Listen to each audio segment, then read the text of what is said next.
കൂട്ടുകാരെ, എല്ലാവർക്കും നിജോസ് വേൾഡിൻ്റെ പുതിയൊരു വീഡിയോയിലേക്ക് സ്വാഗതം. എല്ലാവരും സുഖമായിട്ടിരിക്കുന്നെന്ന് വിശ്വസിക്കുന്നു. ഞങ്ങളിവിടെ സുഖമായിട്ടിരിക്കുകയാണ്. അപ്പോൾ എല്ലാവരും സന്തോഷത്തോടെയും ആരോഗ്യത്തോടെയും ഒക്കെ ഇരിക്കുക കേട്ടോ. ഇന്നത്തെ വീഡിയോയിൽ സംസാരിക്കാനായിട്ട് പോകുന്നത് നമുക്ക് പീരിയഡ്സ് വരാൻ പോകുന്നതിൻ്റെ 9 ലക്ഷണങ്ങളെ പറ്റിയിട്ടാണ് കേട്ടോ. പ്രഗ്നൻസി ട്രൈ ചെയ്യുന്നവരാണ് നിങ്ങളെങ്കിൽ മസ്റ്റായിട്ട് നിങ്ങൾ ഈ വീഡിയോ കണ്ടിരിക്കണം. പീരിയഡ്സ് വരാൻ പോകുന്ന ലക്ഷണങ്ങളെ പറ്റിയിട്ടുള്ള വീഡിയോ ആകുമ്പോഴേക്കും നിങ്ങൾക്ക് സങ്കടം ഉണ്ടാവുമെന്നോ വിഷമം ഉണ്ടാവുമെന്നോ ഒന്നും നിങ്ങൾ വിചാരിക്കേണ്ട ആവശ്യമില്ല. നിങ്ങൾക്ക് ഒരുപാട് യൂസ്ഫുൾ ആയിരിക്കും ഇന്നത്തെ വീഡിയോ. അപ്പോൾ നമുക്ക് വീഡിയോ സ്റ്റാർട്ട് ചെയ്യാം. പീരിയഡ്സ് ആകാൻ പോകുന്നതിന്റെ ലക്ഷണങ്ങൾ അല്ലെങ്കിൽ ആർത്തവം വരാൻ പോകുന്നതിന്റെ ലക്ഷണങ്ങൾ. ഏകദേശം നമുക്ക് പീരിയഡ്സ് ആകാൻ പോകുന്നതിന്റെ ലക്ഷണങ്ങൾ സ്റ്റാർട്ട് ചെയ്യുന്നത് എപ്പോഴാണ് നമുക്ക് പീരിയഡ്സ് ആകുന്നത് അതിനേക്കാൾ ഒരു 3-4 ദിവസമൊക്കെ മുൻപായിരിക്കും. എന്നാൽ പ്രിമെൻസ്ട്രൽ സിംറ്റംസ് കുറച്ചൊന്ന് എക്സ്ട്രീം ആയിട്ട് നിൽക്കുന്നവർക്ക് ഏകദേശം ഓവുലേഷൻ കഴിഞ്ഞിട്ട് ഒരാഴ്ചയൊക്കെ കഴിയുമ്പോൾ തന്നെ ഇങ്ങനെയുള്ള ലക്ഷണങ്ങളൊക്കെ കണ്ടുവരും. അതിൽ ഏറ്റവും കൂടുതൽ പ്രധാനപ്പെട്ടതായിട്ടുള്ള കുറച്ച് ലക്ഷണങ്ങൾ നമുക്ക് നോക്കാം. ഏറ്റവും ആദ്യത്തേതെന്ന് പറയുന്നതാണ് പിമ്പിൾസ് വരിക, മുഖത്ത് പിമ്പിൾസ് ഉണ്ടാവുക. ഹോർമോൺ ചേഞ്ചസ് നമുക്ക് ഉണ്ടാകുമ്പോഴേക്കും, അതായത് ആദ്യത്തെ ഫേസിൽ നമുക്ക് വേണ്ടത് ഈസ്ട്രജൻ ആണെങ്കിൽ രണ്ടാമത്തെ ഫേസിൽ നമുക്ക് വേണ്ടത് പ്രൊജസ്ട്രോൺ ആണ്. പെട്ടെന്ന് അതിന്റെ ആ ഒരു ബാലൻസിലും ഡിഫറൻസ് വരുമ്പോഴേക്കും പീരിയഡ്സ് വരാൻ പോകുന്നതിന് മുൻപായിട്ട് പലർക്കും പിമ്പിൾസ് ഉണ്ടാകും. രണ്ടാമതായിട്ടുണ്ടാവുന്ന ലക്ഷണമാണ് നമുക്ക് ബ്രസ്റ്റ് ഹെവി ആയിട്ടും ബ്രസ്റ്റിൽ ഭയങ്കര കല്ലപ്പും അനുഭവപ്പെടും. കാരണം പ്രഗ്നന്റ് ആകാനായിട്ട് സ്റ്റൊമക്കും അതുപോലെ തന്നെ യൂട്രസും അതുപോലെ തന്നെ നമ്മുടെ ആ ഒരു ബ്രസ്റ്റും പ്രിപ്പയർ ആവുന്നത് പോലെ തന്നെയാണ് ഈ ഒരു ചേഞ്ചസും വരുന്നത്. ബ്രസ്റ്റിൽ ചേഞ്ചസ് ഉണ്ടാവുകയും ചെയ്യും. പീരിയഡ്സ് ആവുന്ന സമയത്ത് നമ്മുടെ യൂട്രസിലും ചേഞ്ചസ് ഉണ്ടാകും, അതായത് വേദനയൊക്കെ ഉണ്ടാകും. ബ്രസ്റ്റ് നമുക്ക് തൊടുമ്പോൾ ഉണ്ടാവുന്ന വേദന, കല്ലപ്പൊക്കെ ഏറ്റവും കൂടുതൽ അനുഭവപ്പെടുന്നത് ഈ പീരിയഡ്സ് ആകാൻ പോകുന്നതിന്റെ സമയത്താണ്. മൂന്നാമതായിട്ടുണ്ടാകുന്ന ലക്ഷണമാണ് ടയേർഡ്നെസ്. അതായത് നമുക്ക് ഒന്നും ചെയ്യാനായിട്ട് തോന്നുന്നില്ല, ഭയങ്കര ടയേർഡ് ആയിട്ടിരിക്കുക, എവിടെയെങ്കിലും കിടന്നാൽ മതി എന്ന് തോന്നുക, ഒരു ഉഷാറില്ലാത്തത് പോലുള്ള ഒരു അവസ്ഥ പീരിയഡ്സ് ആകാൻ പോകുന്നതിന് മുൻപ് ഏകദേശം കുറച്ച് ദിവസങ്ങൾക്കൊക്കെ മുൻപൊക്കെ പലർക്കും ഫീൽ ചെയ്യും. ചിലർക്ക് ഉണ്ടാകുന്ന ബുദ്ധിമുട്ടാണ് വേദന. അതായത് പീരിയഡ്സ് ആകാൻ പോകുന്നത് പോലുള്ള വേദന തുടങ്ങി പീരിയഡ്സിൽ വന്ന് കലാശിച്ച് പിന്നെ ആ വേദന കുറച്ചും കൂടെ കൂടും, ദെൻ അത് ഡൗൺ ആയി പോകും, ബ്ലീഡിങ് കുറയും. അങ്ങനെയാണ് ചിലർക്ക് പോകുന്നത് കേട്ടോ. നമ്മുടെ ആ ഒരു യൂട്രസ് ഒന്ന് കോൺട്രാക്ഷൻസ് ഒക്കെ ഉണ്ടാകുന്നതിന്റെ ഭാഗമായിട്ടാണ് നമുക്ക് ഇത്തരത്തിലുള്ള വേദനകളൊക്കെ കൂടുതലായിട്ടും ഉണ്ടാവുന്നത്. അടുത്തൊരു ലക്ഷണമാണ് നമുക്ക് കോൺസ്റ്റിപ്പേഷനോ അല്ലെങ്കിൽ ഡയറിയയോ ഉണ്ടാവുക. അതായത് വയറ്റിന് പോകാനായിട്ട് ബുദ്ധിമുട്ട് അനുഭവപ്പെടുക. പീരിയഡ്സ് ആകാൻ പോകുന്നതിന് കുറച്ച് ദിവസം മുൻപൊക്കെ ചിലർക്ക് കോൺസ്റ്റിപ്പേഷൻ, അതായത് വയറ്റിന് പോകാനായിട്ട് ഭയങ്കര ബുദ്ധിമുട്ട്, മലബന്ധം അനുഭവപ്പെടും. അതിനുശേഷം പീരിയഡ്സിന്റെ ഒരു 2nd അല്ലെങ്കിൽ 3rd ഡേ ആകുമ്പോഴേക്കും വയറ് ഫുള്ളായിട്ട് ക്ലീൻ ആകും. ലൂസ് മോഷൻ ആയിട്ടോ അല്ലെങ്കിൽ ഭയങ്കര ലൂസായിട്ടോ വയറ്റിന് അങ്ങോട്ട് പോയി ഫുള്ളായിട്ട് അങ്ങോട്ട് ക്ലിയർ ആവുകയാണ് ചെയ്യാറ്. ഇത് പലർക്കും ഉണ്ടാവുന്ന ഒരു ലക്ഷണമാണ്. അടുത്തൊരു ബുദ്ധിമുട്ടാണ് ഗ്യാസും അതിനോട് ചുറ്റിപ്പറ്റി തന്നെ ഒരു ബ്ലോട്ടിങ്ങും. അതായത് ഗ്യാസ് നമുക്കുണ്ടാവുന്നത് നമ്മൾ പീരിയഡ്സ് ആകാൻ പോകുന്നതിനുള്ള ആ ഒരു ഹോർമോൺ ചേഞ്ചസ് കൊണ്ട് നമുക്ക് ഗ്യാസ് കൂടുതൽ വയറ്റിൽ ഫോം ആകാനായിട്ട് സാധ്യതയുണ്ട്. അങ്ങനെ വയറ്റിൽ ഗ്യാസ് വന്ന് തിങ്ങുകയും കോൺസ്റ്റിപ്പേഷൻ ഉണ്ടാവുകയും ഒക്കെ ചെയ്ത് കഴിഞ്ഞാൽ അടുത്തതായിട്ട് നമുക്കുണ്ടാവുന്ന ഒരു വ്യത്യാസമാണ് വയറിൽ അസ്വസ്ഥത ഉണ്ടാവുക. അതായത് വയറ് ദഹിക്കാതെ കിടക്കുന്നത് പോലെ നമുക്ക് തോന്നുക, അല്ലെങ്കിൽ പെട്ടെന്ന് നമുക്കൊരു ബുദ്ധിമുട്ട് അവിടെ വയറിൽ തൊടുമ്പോൾ ഒരു കല്ലപ്പ് ഫീൽ ചെയ്യുക. ഇതെല്ലാം പീരിയഡ്സ് ആകാൻ പോകുമ്പോഴേക്കും നമുക്ക് അനുഭവപ്പെടും. അടുത്തൊരു ലക്ഷണമാണ് ഹെഡ് ഏക്ക്, അതായത് തലവേദന. ചിലർക്കൊക്കെ ആ ഒരു ഹോർമോൺ ഷിഫ്റ്റ് പെട്ടെന്ന് ഉണ്ടാകുന്നതിന്റെ ഭാഗമായിട്ട് തലവേദന ഉണ്ടാകും, മറ്റുള്ള അസ്വസ്ഥതകളൊക്കെ ഫീൽ ചെയ്യും കേട്ടോ. ചിലർക്കുണ്ടാകുന്ന പ്രശ്നമാണ് മൂഡ് സ്വിങ്സ്, അതായത് പെട്ടെന്ന് ദേഷ്യം വരിക, സങ്കടം വരിക, കരച്ചിൽ വരിക, ഒരു കാര്യമില്ലാതെ നിസ്സാര കാര്യത്തിന് വരെ കരഞ്ഞ് ഭയങ്കരമായിട്ട് കണ്ണീര് വരിക, അല്ലെങ്കിൽ ഭയങ്കരമായിട്ട് നമ്മൾ ഡൗൺ ആയി പോവുക. ഇതെല്ലാം ഈ ഓരോ മൂഡ് സ്വിങ്സും പ്രഗ്നന്റ് ആകുമ്പോഴും അതുപോലെ തന്നെ ഈ ഒരു പീരിയഡ്സ് ആവുന്ന സമയത്ത് നമുക്ക് അനുഭവപ്പെടാം കേട്ടോ. പിന്നെ ചിലർക്ക് ഉണ്ടാവുന്ന ഒരു ബുദ്ധിമുട്ടാണ് ലോവർ ബാക്ക് പെയിൻ. നമ്മുടെ ആ ഒരു നടുവിന്റെ ഏറ്റവും അറ്റത്ത് നമുക്ക് വേദന ഫീൽ ചെയ്യുക, നട്ടലിന്റെ ഏറ്റവും അറ്റത്ത് ഫീൽ ചെയ്യുക വേദന. ഇത് പീരിയഡ്സ് ആകാനായിട്ട് ആ ഒരു സിറ്റുവേഷൻ അടുത്തടുത്ത് വരുമ്പോഴേക്കും യൂട്രസിൽ കോൺട്രാക്ഷൻസ് ഉണ്ടാവുമല്ലോ, ഇത് എഫക്റ്റ് ആണ്. യൂട്രസ് ആ ഒരു മൊത്തം ആ എൻഡോമെട്രിയൽ ലൈനിങ്ങിനെ മൊത്തം പുറത്തേക്ക് അങ്ങോട്ട് കളയുകയാണ്.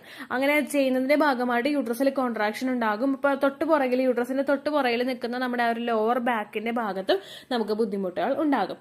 ഈ 9 ലക്ഷണങ്ങൾ കേൾക്കുമ്പോഴേക്കും നിങ്ങളുടെ മനസ്സിൽ ഒരു സംശയം ഉണ്ടായിട്ടുണ്ടാകും, പീരിയഡ്സിന്റെ ലക്ഷണവും പ്രഗ്നൻസിയുടെ ലക്ഷണവും സെയിം തന്നെയല്ലേന്ന്. അതെ, ഓൾമോസ്റ്റ് പീരിയഡ്സിന്റെ ലക്ഷണവും പ്രഗ്നൻസിയുടെ ലക്ഷണവും സെയിം തന്നെയാണ്.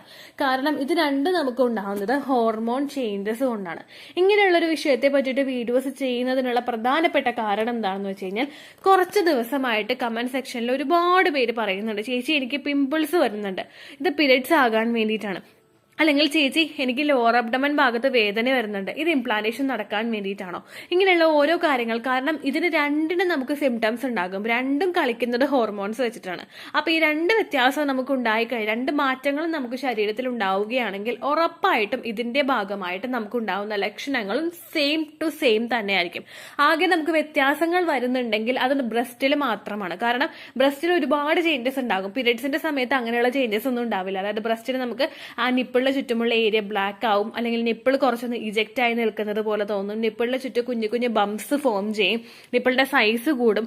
ഇതെല്ലാം നമുക്ക് ഉണ്ടാവുന്നത് ആ ഒരു പ്രഗ്നൻസിയുടെ സമയത്താണ്. ഇതും വെച്ച് മാത്രമേ നമുക്കൊരു കമ്പാരിസൺ അവിടെ നടത്താനായിട്ട് സാധിക്കുള്ളൂ. ബാക്കി എല്ലാ ലക്ഷണങ്ങളും ഏറെക്കുറെ മാച്ച് ആയിട്ട് പോകുന്നത് പീരിയഡ്സുമായിട്ട് തന്നെയാണ്. അപ്പോൾ നമ്മൾ ഏതെങ്കിലും ഒരു ലക്ഷണം കണ്ടു കഴിഞ്ഞാൽ ചില ആളുകൾ ചെയ്യുന്ന കാര്യമാണ്, ചേച്ചി എനിക്ക് പീരിയഡ്സ് ആണ് വരാൻ പോകുന്നത്, നിങ്ങളുടെ ഉറച്ചങ്ങോട്ട് വിശ്വസിക്കും. അവർ എക്സ്പെക്ട് ചെയ്യുന്നത് പീരിയഡ്സിനെയാണ്, പ്രഗ്നൻസിയെ അല്ല. നമ്മളൊരു കാര്യത്തെ കൂടുതലായിട്ട് അങ്ങോട്ട് ആഗ്രഹിച്ചു കഴിഞ്ഞാൽ നമുക്ക് ആ കാര്യം കിട്ടും എന്നുള്ളത് ഒരു സൈക്കോളജിക്കൽ ആയിട്ടുള്ള ഒരു തിയറി നമുക്ക് ചുറ്റുമുണ്ട്. അപ്പോൾ നിങ്ങൾ ഒരു ലക്ഷണോ അല്ലെങ്കിൽ രണ്ട് ലക്ഷണമോ ഒക്കെ കണ്ടു കഴിയുമ്പോഴേക്കും ഇത് പീരിയഡ്സിൻ്റെതാണെന്ന് വിചാരിച്ച് കൂടുതലായിട്ട് ടെൻഷൻ ആയി കഴിഞ്ഞു കഴിഞ്ഞാൽ, നമ്മൾ ഒരു ദിവസം ടെൻഷൻ അടിച്ചു, ഓക്കെ കുഴപ്പമില്ല, കാരണം ഒരു ദിവസം നമുക്ക് ടെൻഷനായി, നമ്മുടെ ബോഡി അതിനെ ക്യൂർ ചെയ്ത് മാറ്റി നമ്മൾ ഓക്കെ ആയി. പക്ഷെ കണ്ടിന്യൂസ് ആയിട്ട് കുറച്ചും കൂടെ പോകുന്തോറും പ്രഗ്നൻസിയുടേതാണെങ്കിലും പീരിയഡ്സിൻ്റെതാണെങ്കിലും ഈ ലക്ഷണങ്ങൾ കൂടി കൂടി വരികയേ ചെയ്യുള്ളൂ. ഇങ്ങനെ ഓരോ ദിവസവും നമ്മൾ ടെൻഷനായി പോയി കഴിഞ്ഞാൽ നമ്മളുടെ സ്ട്രെസ് ഉണ്ടാക്കുന്ന ഹോർമോൺസിന്റെ പ്രൊഡക്ഷൻ അവിടെ കൂടും.